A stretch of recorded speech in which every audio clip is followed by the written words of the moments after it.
एक मोठी बातमी आपल्यासमोर येते. दूधवालाही लवकर उठतो असं म्हणत दादांना हिणवलं. सुनील तटकरेंचा सुप्रिया सुळेंवर हल्ला. एकट्या दादांना आम्ही साथ दिली. राष्ट्रवादी काँग्रेस पक्षाच्या राष्ट्रीय अध्यक्षपदी उपमुख्यमंत्री सुनेत्रा अजित पवार यांची एकमताने निवड करण्यात आलेली आहे. राष्ट्रवादीचे राष्ट्रीय कार्याध्यक्ष प्रफुल्ल पटेल यांनी त्यांच्या नावाची घोषणा केली. सुनेत्रा पवार यांची राष्ट्रीय अध्यक्षपदी निवड झाल्यानंतर पक्षाचे प्रदेश अध्यक्ष आणि खासदार सुनील तटकरे बोलत होते. यावेळी बोलताना त्यांनी अजित पवार यांच्या आठवणींना उजाळा दिला. 2004 साली 73च्या वर जागा आपल्या पक्षाच्या आल्या होत्या.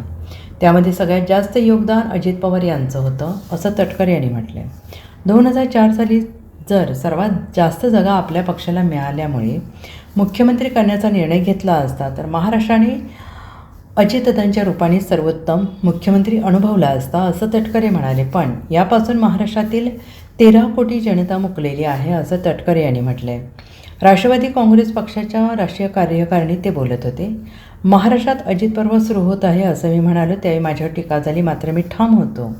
लोकसभा निवडणुकीत आपल्याला पराभव पत्करावा लागला. मी एकटा विजयी झालो. अजित पवारांबाबत टीका झाल्याचं तटकरे म्हणाले. अजित पवार पहाटे कामाला सुरुवात करतात त्यावेळी टीका करण्यात आली. तर काय म्हणाले, पहाटे दूधवाला देखील उठतो. त्यांना सांगायचं आहे दूधवाला पेपरवाला सेवा देतो. अजित पवार देखील पहाटे उठून सेवा देत होते असं म्हणत तटकरेने खासदार सुप्रिया सुळे यांचे नाव न घेता टीका केली. काही जण म्हणाले अजितदादा 12 ते 13 वेळा कुणाला तरी भेटायला गेले. लोढांचे CCTV तपासा, कोणाच्या घरी किती वेळा गेले हे तपासा. हे बोलणं वाईट होतं. कोणाच्या घरात गेले असं म्हणणं चुकीचं होतं असं म्हणत तटकरे यांनी नाव न घेता आमदार रोहित पवार यांच्यावर टीका केली आहे.